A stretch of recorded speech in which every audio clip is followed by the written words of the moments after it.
والسابقون الأولون من المهاجرين والأنصار والذين اتبعوهم بإحسان رضي الله عنهم ورضوا عنه.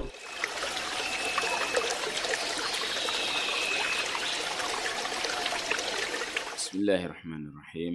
السلام عليكم ورحمة الله وبركاته. الحمد لله حمدا كثيرا طيبا مباركا فيه مباركا عليه كما يحب ربنا ويرضاه، وأشهد أن لا إله إلا الله وحده لا شريك له، وأشهد أن محمدا عبده ورسوله صلى الله عليه وعلى آله وأصحابه ومن تبعهم بإحسان إلى يوم الدين. أما بعد، اللهم علمنا ما ينفعنا وانفعنا بما علمتنا وزدنا علما على علمنا. Ikhwani rahimani wa rahimakumullah. Kita lanjutkan kajian kita dari kitab Mukhtasar Jami' Ulumul Hikam li al-Imam Ibni Rajab rahimahullahu ta'ala. Kita sudah sampai kepada hadis yang ketujuh, insyaallah. Sudah kemudian pada pertemuan yang lalu kita sudah menyelesaikan hadis Nu'man bin Bashir, yaitu tentang perkara innal halala bayyinun wal harama bayyinun. Ini hadis yang ke-6. Kemudian pada subuh hari ini insyaallah kita lanjut kepada hadis yang ke-7. Qala an Abi Ruqayyah Tamim ad-Dari radhiyallahu ta'ala anhu anna an-nabiy sallallahu alaihi wa ala alihi wasallam qala ad-dinun nasihah thalatha. Maksudnya beliau ulang 3 kali. Ad-dinun nasihah, ad-dinun nasihah. Qulna liman ya Rasulullah. Kemudian para sahabat berkata, kami berkata, ya Rasulullah, kepada siapa nasihat tersebut ya Rasulullah? Qala lillahi wa li kitabihi wa li rasulihi wa li a'immatil muslimina wa ammatihim. Hadis ini yaitu hadis dikeluarkan oleh Imam Muslim dari Abu Ruqayyah Tamim ad-Dari. Tamim ad-Dari beliau berkunyah Abu Ruqayyah. Biasanya kunyah itu, apa itu kunyah? Kunyah itu maksud di Rabi'ab au bi Seorang biasanya memberikan kunyah kepada kunyah namanya atau kunyah terhadap dirinya dengan anak yang paling tua, dan biasanya anak laki-laki. Namun beliau memberi kunyah dengan kunyah anak perempuan, Abu Ruqayyah. Dan apa hukumnya? Boleh memberi kunyah dengan nama anak perempuan. Karena kalau seandainya tidak boleh, maka Nabi akan melarang dan akan menggantikannya.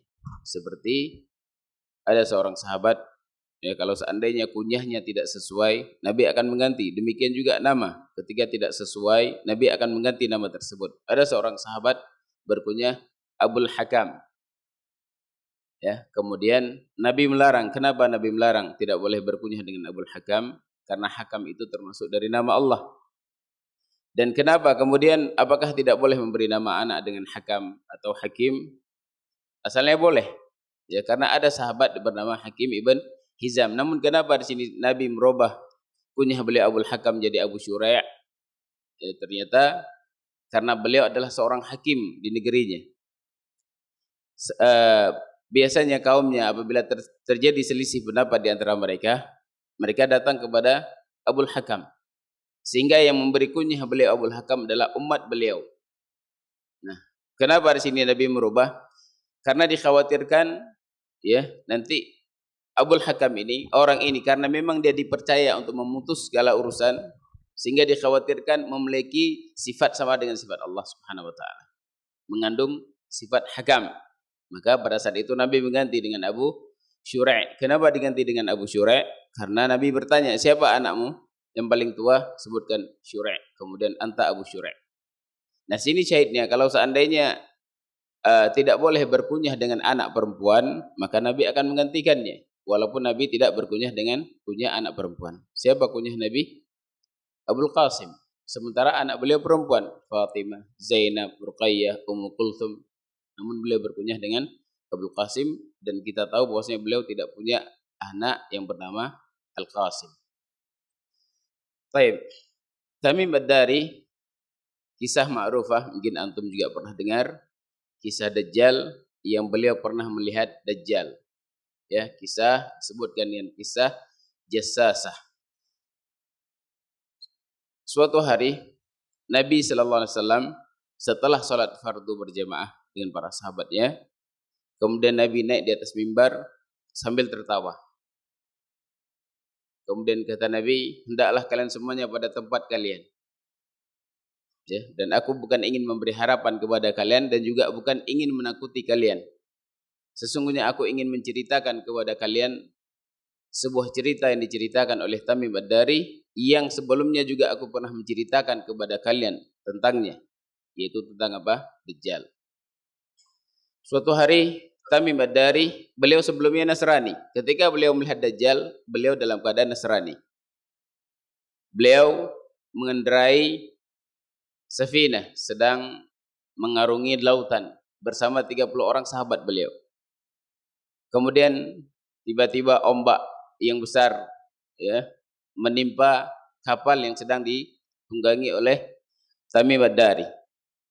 Kemudian selama sebulan, sebut dalam Sahih Muslim. Ya, ini bukan hanya cerita Israiliyat, namun di dalam Sahih Muslim kisah ini disebut. Kemudian selama sebulan, kemudian terdamparlah mereka dengan kapalnya ke sebuah pulau. Kemudian ketika mereka sedang duduk di sisi kapal mereka, tiba-tiba terlihat ya, seperti binatang yang berbulu lebat. Ya, ditanyakanlah oleh para sahabat ini, oleh Tamim Ad-Dari, siapa kamu? Aku adalah Jassasah. Kenapa dia dinamakan Jassasah? Jassasah ini artinya adalah tajassus, yang sedang mencari khabar atau mencari berita untuk Dajjal. Kemudian disebutkan bahwasanya di sana ada seorang yang sedang menunggu kalian. Dia sedang ingin mendapatkan berita ya tentang keadaan dunia sekarang ini. Baik, kemudian datanglah mereka, Tamim Ad-Dari bersama 30 sahabatnya, datang bertemu dengan orang ini. Dan kemudian dia melihat Dajjal ya, badan yang besar, kemudian sedang terbelenggu tangannya dengan besi. Kemudian ditanyakan, Dajjal ini boleh berbicara, siapa kalian? Kami adalah orang-orang Arab. Baik. Kemudian apa pertanyaan ditanyakan oleh Dajjal ini? Dia bertanya tentang nakhl baisan, kurma baisan. Terus Tamim Ad-Dari bertanya, ada apa dengan kurma baisan? Apakah dia sudah tumbuh, sudah berbuah? Iya, dia sudah berbuah. Kemudian kata Dajjal, sebentar lagi akan berkurang buahnya. Kemudian dia bertanya lagi, apakah kalian tahu tentang Bahiratul Tabriyah, Sungai Tabriyah? Sungai Tabriyah ini sungai yang ada di Palestina, di sebelah timur Palestina. Kemudian mereka berkata, iya, kenapa dengannya? Apakah dia berair? Iya, banyak airnya, dan sebentar lagi akan berkurang air sungai tersebut. Kemudian dia bertanya lagi, apakah sudah diutus seorang nabi di negeri Arab? Iya, sudah diutus. Kemudian kenapa dengannya? Apa yang dilakukan oleh orang-orang Arab kepadanya? Apakah orang Arab memeranginya? Iya, benar. Mereka memerangi Muhammad, memerangi nabi tersebut. Kemudian apa yang terjadi? Nabi tersebut mendapatkan kemenangan. Kemudian apa yang dilakukan oleh nabi? Nabi tersebut, dia mengajak umatnya untuk mentaatinya, dan orang-orang Arab yang ikut bersamanya mentaatinya. Kemudian Dajjal mengatakan itu baik bagi mereka. Dajjal aja tahu ya bahwasanya mengikut Nabi itu baik. Baik. Padahal dia pendusta. Nah, kemudian dia ceritakan, sesungguhnya aku adalah Masih. Apa maksud Masih? Disebutkan oleh para ulama, Masih itu ada dua makna. Masih itu yang terhapus. Bisa maknanya terhapus matanya terhapus sebelah. Kemudian ada yang mengatakan Masih itu yamsah al-ard, dia bisa menyapu bumi seluruhnya, maksudnya bisa mengelilingi seluruh bumi ini. Kemudian dia mengatakan, aku hampir diizinkan untuk keluar. Ya, dia tidak mengatakan Allah mengizinkan untuk keluar. Dia mengatakan, aku hampir diizinkan untuk keluar. Kemudian dia mengatakan, kalau seandainya nanti aku keluar, aku akan mengelilingi seluruh alam ini, kecuali Thayyibah dan Makkah. Aku hidup selama 40 hari. Satu hari pertama seperti setahun, satu hari kedua seperti sebulan, satu hari ketiga sama seperti seminggu, kemudian hari-hari yang lainnya sama seperti hari kalian sekarang ini. Ini kehidupan siapa? Dajjal. Dan dia akan mengelilingi seluruhnya kecuali Mekah dan Madinah. Kata dia, aku tidak bisa masuk ke Madinah, aku berusaha untuk masuk, tidak bisa masuk karena kota Madinah dijaga oleh para malaikat. Kota Madinah dijaga oleh para malaikat. Sehingga Dajjal ini tidak bisa masuk. Dia berusaha untuk masuk, malaikat akan menghunus pedangnya untuk menghalang Dajjal agar tidak bisa masuk ke kota Madinah. Nah, kemudian Nabi mengatakan, hadhihi Thayyibah. Dia mengatakan bukan Madinah.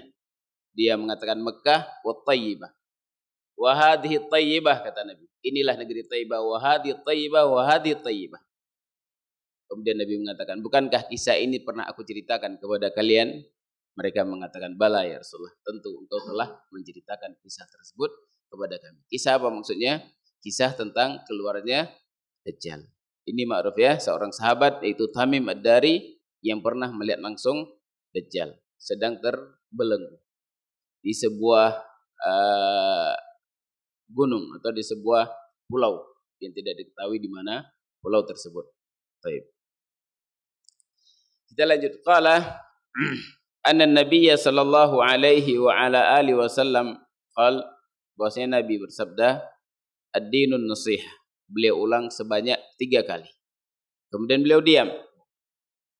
Ya, ini bentuk pendidikan Nabi sallallahu alaihi wasallam kepada para sahabatnya. Biasanya pendidikan seperti ini, melemparkan pertanyaan, ya, kemudian tanpa langsung menjawab, itu lebih berbekas kepada orang yang mendengar. Tapi kalau Nabi langsung mengatakan ad-dinun nasihah lillahi wa li rasulih wa li kitabihi ila akhirih, biasanya agak kurang berkesan, kurang membekas. Tapi kalau Nabi sudah pertanyaan, agama itu nasihat, agama itu nasihat, agama itu nasihat. Kemudian Nabi diam. Kemudian para sahabat tentunya bertanya, kepada siapa ya Rasulullah nasihat tersebut?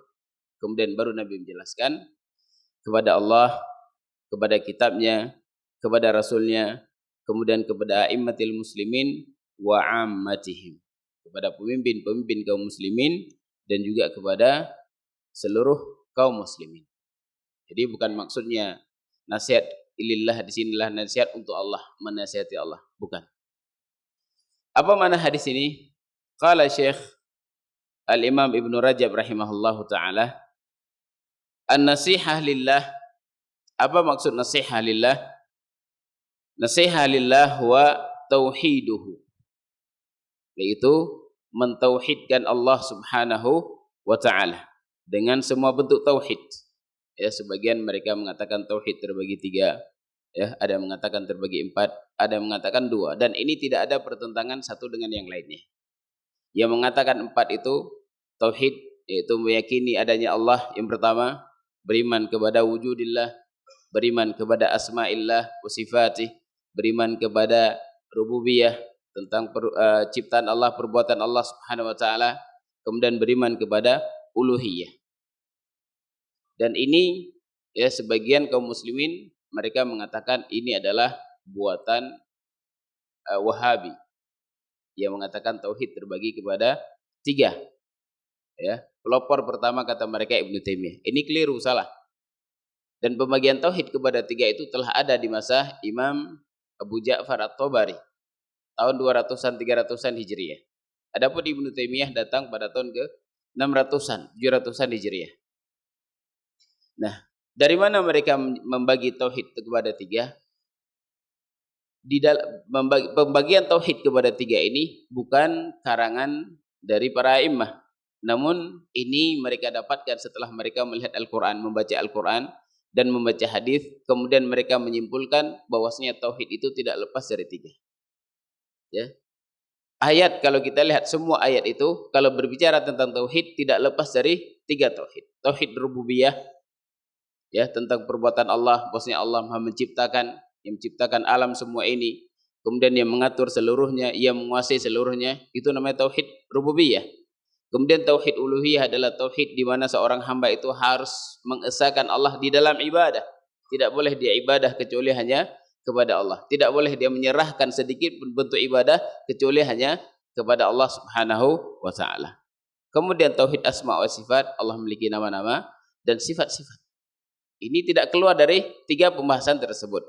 Ya, di dalam Al-Qur'an dalam satu ayat Allah sebutkan Rabbus samawati wal ardi wa ma bainahuma fa'budhu wastabir li'ibadatihi hal ta'lamu lahu samiyya. Terkandung di dalamnya 3 tauhid.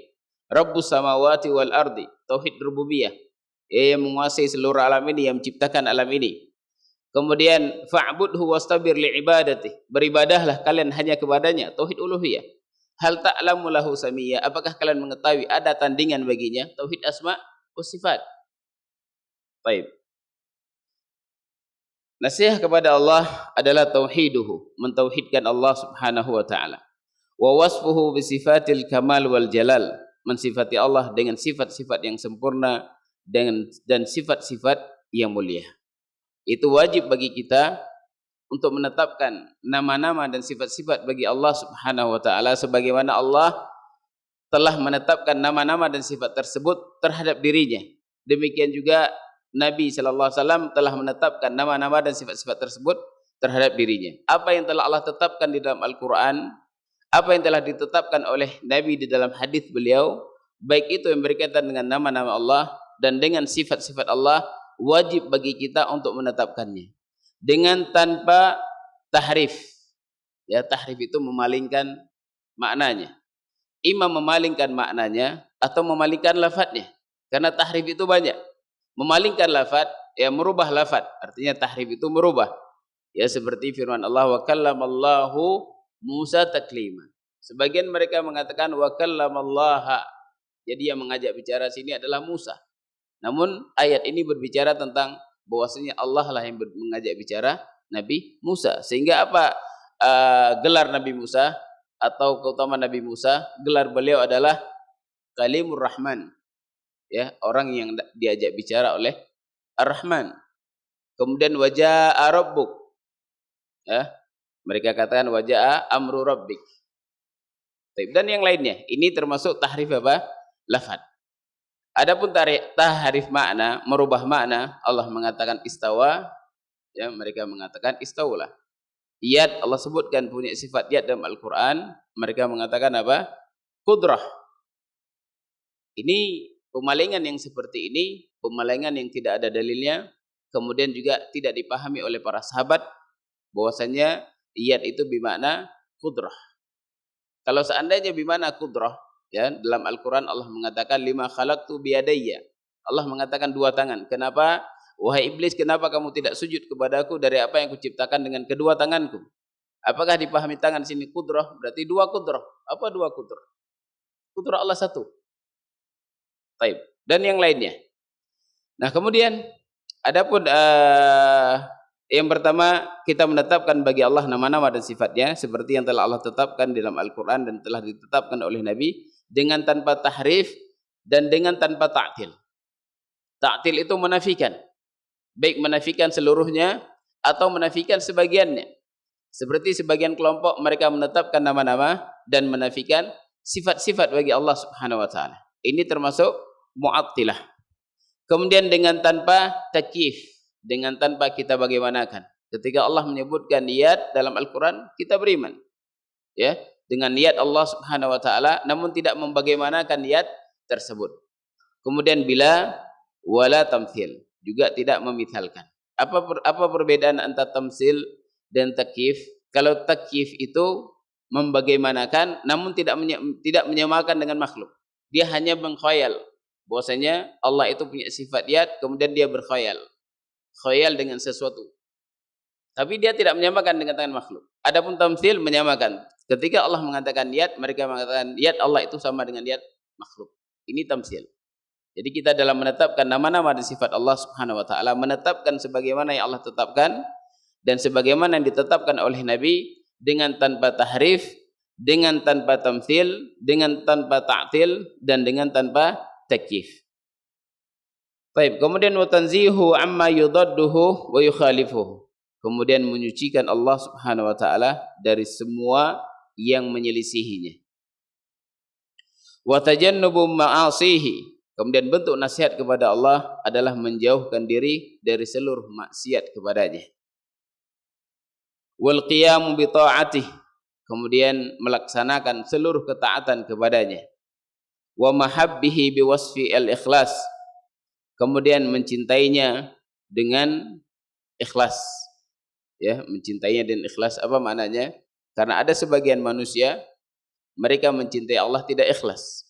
Ya, di antara bentuk kecintaan kepada Allah adalah kita beribadah sepenuhnya kepadanya.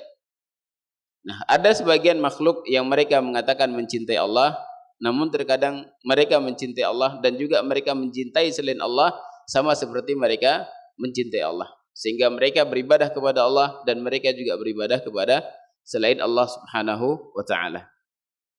Wal hubbu fihi, wal hub fihi, kemudian mencintai sesuatu karena Allah Subhanahu wa taala.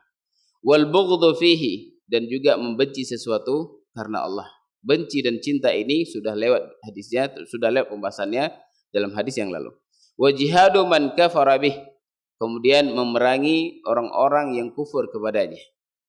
Wa qatiluhum hatta la takuna fitnah wa yakuna ad-dinu kulluhu lillah. Kata Allah dalam Al-Qur'an, perangilah mereka seluruhnya bagi orang-orang, yaitu orang-orang kafir, sehingga tidak terjadi fitnah di muka bumi ini. Apa itu fitnah? Yaitu syirik, ibadah kepada selainnya. Wa ma dhahi dzalik wa ma dhaha dzalik, dan yang semisal dengannya, wa du'a'u ila dzalika wal hathu alaihi, kemudian menyeru atau mengajak manusia untuk mentaati Allah, mengajak manusia untuk senantiasa menjauhkan diri dari bermaksiat kepada Allah Subhanahu wa taala, mengajak manusia untuk menyucikan Allah dari sifat-sifat yang kurang, wal hathu alaihi, kemudian menganjurkan manusia untuk berdakwah di jalan Allah Subhanahu wa taala dan menganjurkan manusia untuk senantiasa mentaati Allah Subhanahu wa taala. Ini yang pertama, yaitu nasihat lillah. Kemudian nasihat li kitabih, nasihat kepada kitabnya. Apa maksud nasihat kepada kitabnya? Yaitu al-imanu bihi, beriman kepada kitabnya.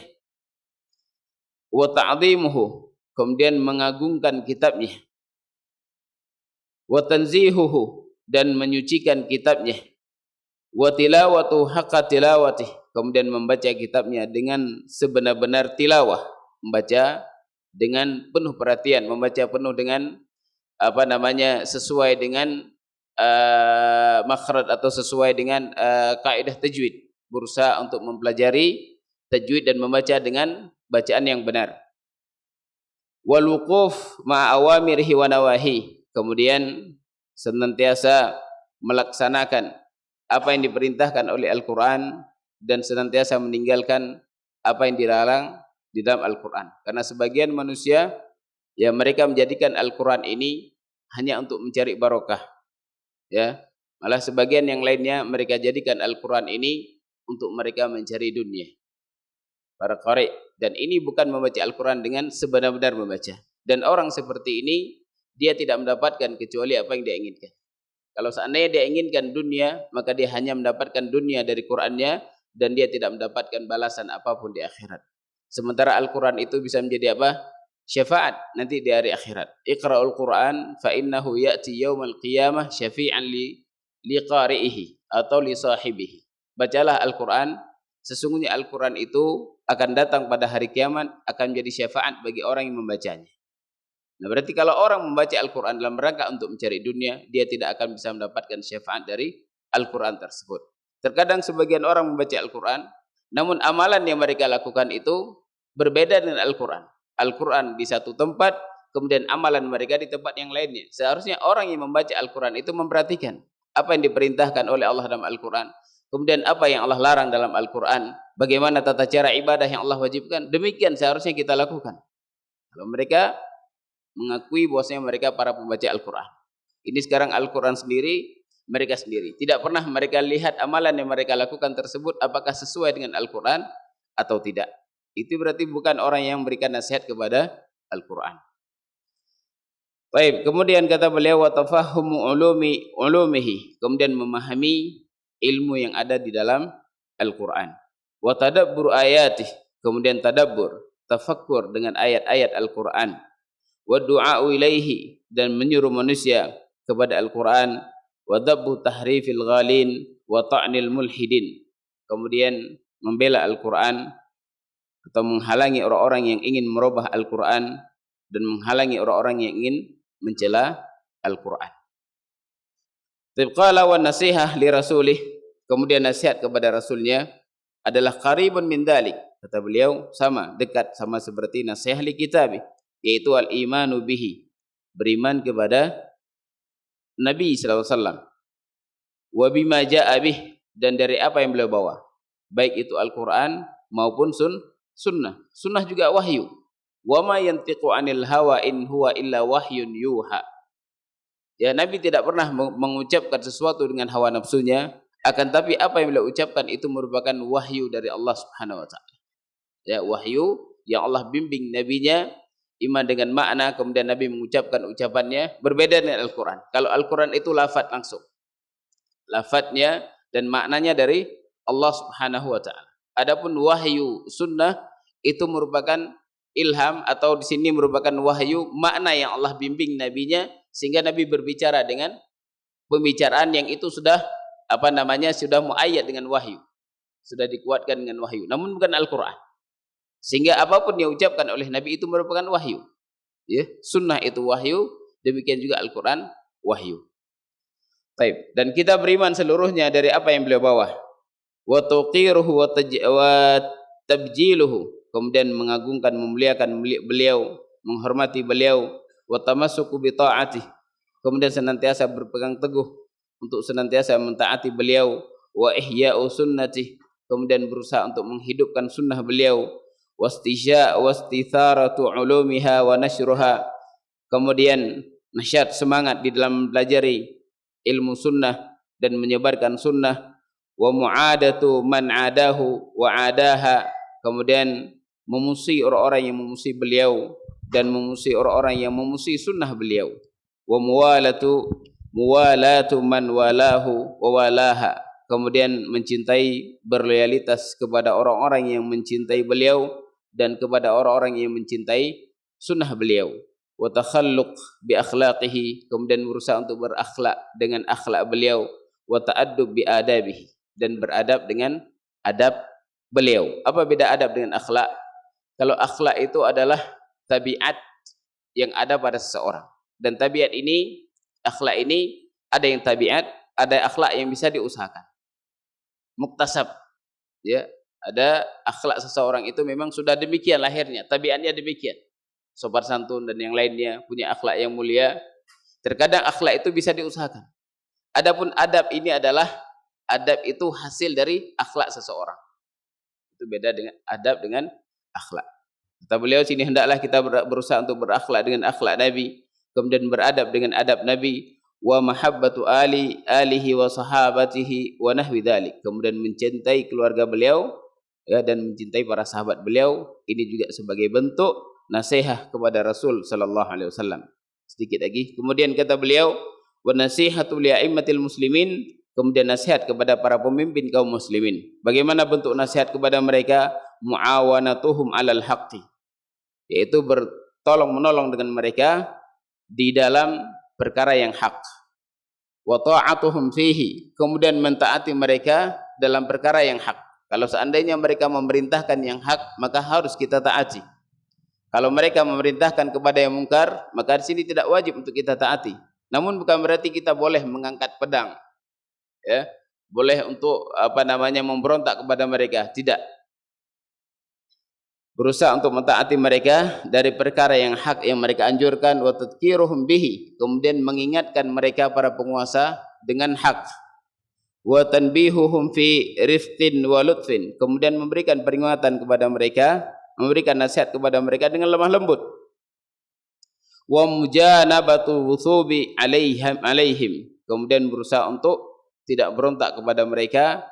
Wa du'a'u lahum bitaufiq, kemudian berusaha untuk berdoa kepada mereka dengan doa yang taufik. Ya ma'ruf, doa yang tersebar khabar atau riwayat yang datang ya tentang ucapan Imam Ahmad dan Fudail bin Iyad. Namun yang benar ini bukan ucapan Imam Ahmad. Yang benar adalah ucapan Fudail ibn Iyad. Kata beliau, kalau seandainya Allah memberikan kepadaku satu doa yang diterima oleh Allah yang dikabulkan, maka aku akan berdoa kepada penguasaku. Karena kalau baik penguasa, akan baik seluruh rakyatnya. Adapun penisbatan ucapan ini kepada Imam Ahmad diperselisihkan oleh para ulama tentang sanadnya. Namun yang benar datang sanad yang sahih sampai kepada Fudail ibn Iyad radhiyallahu rahimahullahu taala.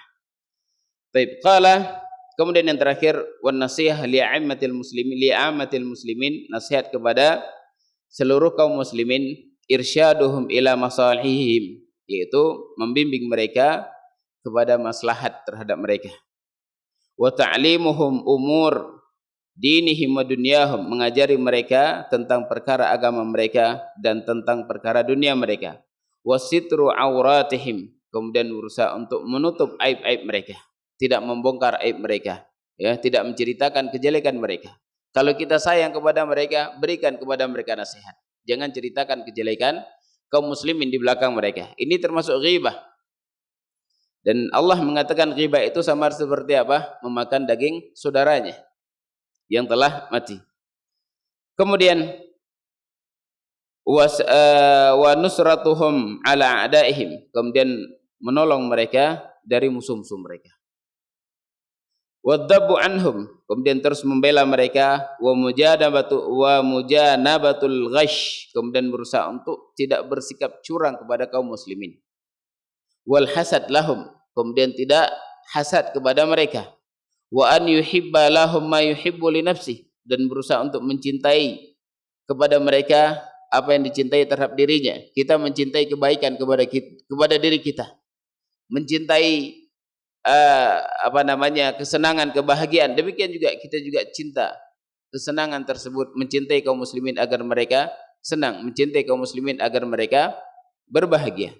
Wa yakrahu lahum ma yakrahu li nafsihi, kemudian membenci kepada mereka apa yang dia benci terhadap dirinya. Kita tidak senang ya kesusahan menimpa kita. Tidak senang kalau kita diribahi oleh orang, tidak senang kalau kita dibicaraai oleh orang di belakang. Demikian juga kita tidak senang kalau seandainya saudara kita diribahi, dibicarakan di belakang mereka dan yang lainnya.